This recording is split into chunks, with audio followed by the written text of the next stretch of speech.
Tripura football association আয়োজিত প্রথম division league ফুটবলের জন্য ইতিমধ্যেই প্রস্তুতি শুরু হয়ে গেছে। তবে প্রথম ডিভিশন এবং রাখাল শিল্ডের জন্য আজ ওয়াকান্ত মাঠে বারপূজা দিয়ে প্র্যাকটিসে নামলেন ফরওয়ার্ড ক্লাব এর ফুটবল টিম। তবে এবছর দেশের বিভিন্ন জায়গা থেকে ফুটবলার নিয়েই তৈরি করা হয়েছে শক্তিশালী দল।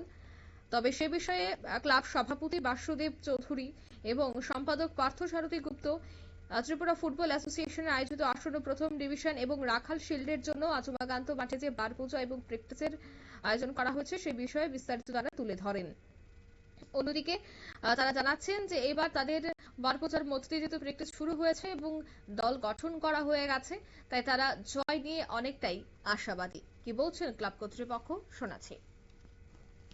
ভালো হয়েছে ভাই, এবং ভালো খেলা উপহার দেবো এবার। কোথাকার প্লেয়ার রয়েছে? মোটামুটি গোয়া, মণিপুর, গোয়া, অন্ধ্রপ্রদেশ, উড়িষ্যা, কেরল, মোটামুটি সব স্টেটের থেকে প্লেয়ার এসছে। মেঘালয় আছে। দল নিয়ে কিরকম আশাবাদী? ভালো রেজাল্ট পাবো। কোচ হিসেবে কোচ আমাদের কেরালা থেকে, অ্যাকচুয়ালি আমাদের তো সুভাষদা হচ্ছে আমাদের নিজস্ব কোচ, মানে আমাদের ক্লাবেরই উনি। তারপর আমরা যেহেতু একটা আইএফএর রুলস আছে যে এ লাইসেন্স বা বি লাইসেন্স কোচ লাগবে, সেই জন্য আমরা বাইরে থেকে কেরালা থেকে একজন সন্তুষ্টবি, লাস্ট ইয়ার সন্তুষ্টবি উনি কেরালা টিমের কোচ ছিলেন, ওনাকে আমরা অ্যাপয়েন্ট করেছি। নামটা হচ্ছে এবিন রোজ, ওনার নাম হচ্ছে এবিন রোজ। মোটামুটি 4-5 দিন গেলে আমরা প্লেয়ারকে দেখতে পারবো, গেম টেম খেলবো। নেই। কতজন রয়েছে বহিরাজের? 16 জন। আর কি কোনো আসার কোনো পরিকল্পনা? এখানে মোটামুটি 14 জন এসছে, আর 4 জন আসবে কালকে আর পরশু মিলে।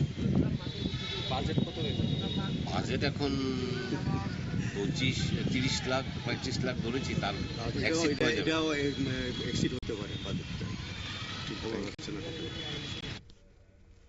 আপনারা শুনলেন তাদের এই পরিকল্পনা এবং প্রচুর বাজেট নিয়ে কিন্তু তারা এবার এই রাখাল শিল্ড প্রথম ডিভিশন ফুটবলে তারা অংশগ্রহণ করবে এবং এবার ভালো ফলাফল উপহার দেবেন রাজ্যবাসীকে, সে কথাই বললেন ক্লাব কর্তৃপক্ষ। নিয়ে নিচ্ছে ছোট একটি বিজ্ঞাপন বিরতি, সঙ্গে থাকুন।